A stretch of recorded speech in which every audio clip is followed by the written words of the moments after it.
नमस्कार दोस्तों, मैं पारस शर्मा आपका दोस्त।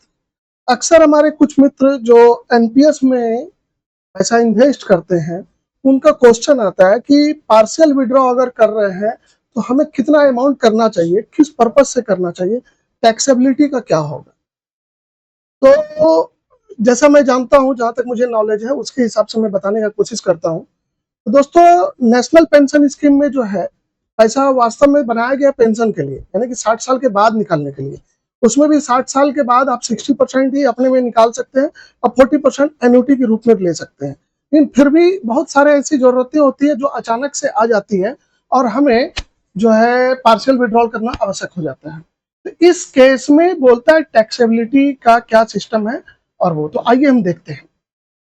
तो एनपीएस जो है,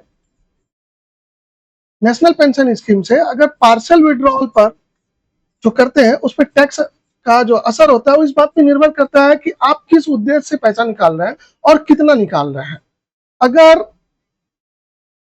टीयर 1 में है, एनपीएस टीयर 1 अकाउंट में आंशिक रूप से अगर आप निकाल रहे हैं पार्शियल विड्रॉ, आंशिक 100% नहीं, तो उस केस में 25% तक की टैक्स ही निकाल सकते हैं।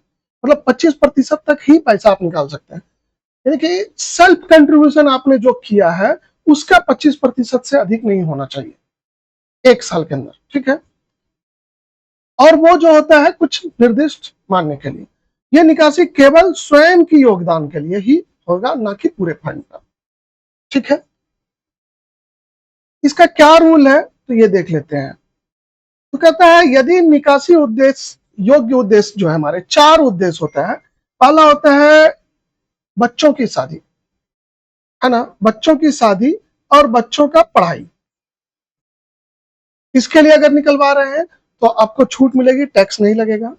अगर आप मकान खरीद रहे हैं या बनवा रहे हैं, लेकिन पहले से आपके पास मकान नहीं होना चाहिए, इस बात का आपको ध्यान रखना पड़ेगा। तो आप पे जो 25% से अंदर अगर निकालते हैं टैक्स नहीं लगेगा, 25 ऊपर से निकालते हैं तो टैक्स लगेगा। और गंभीर इलाज, गंभीर बीमारी का इलाज, क्रिटिकल इलनेस से अगर आप जूझ रहे हैं, उसके लिए पैसा निकाल रहे हैं तो आपको इसके लिए ये किया जाएगा। यदि बिना कारण या गैर मान्य कारणों से निकासी हो रही है तो उस पर आपको टैक्स लगेगा, टैक्सेबल है।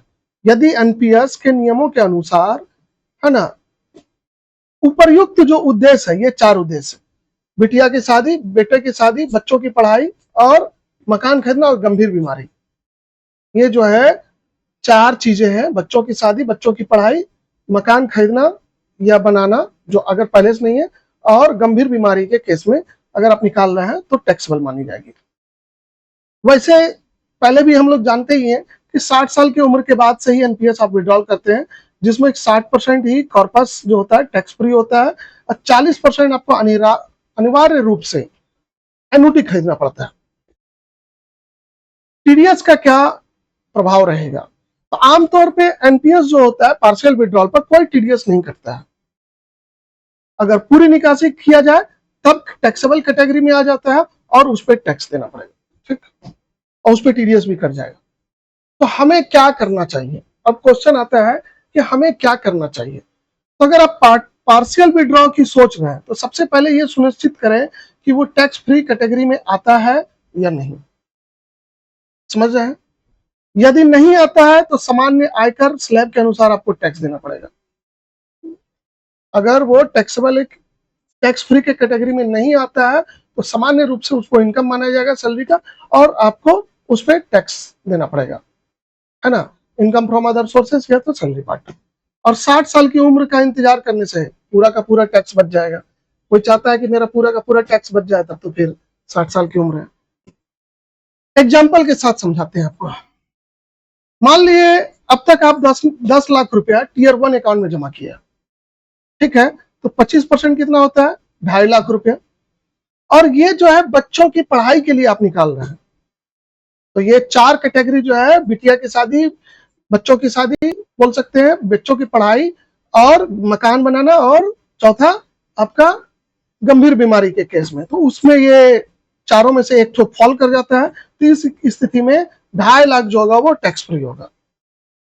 अगर मान ले जाए, अब एक दूसरा एग्जांपल लेते हैं कि आपने अभी तक 12 लाख एनपीएस में जमा किया, आपका अपना कंट्रीब्यूशन, 3 लाख निकालना चाहते हैं, लेकिन ये जो खर्चा करेंगे ना विदेश यात्रा पे खर्च करेंगे, सोच रहे हैं कि विदेश यात्रा जाना है, विदेश घूमना है वाइफ के साथ, बच्चों के साथ, तो इसको जो है अनुमति नहीं मिला है और इस पे आपको टैक्स देना पड़ेगा। इस स्थिति में कुल आय में ये जुड़ जाएगा और टैक्सेबल देना पड़ेगा।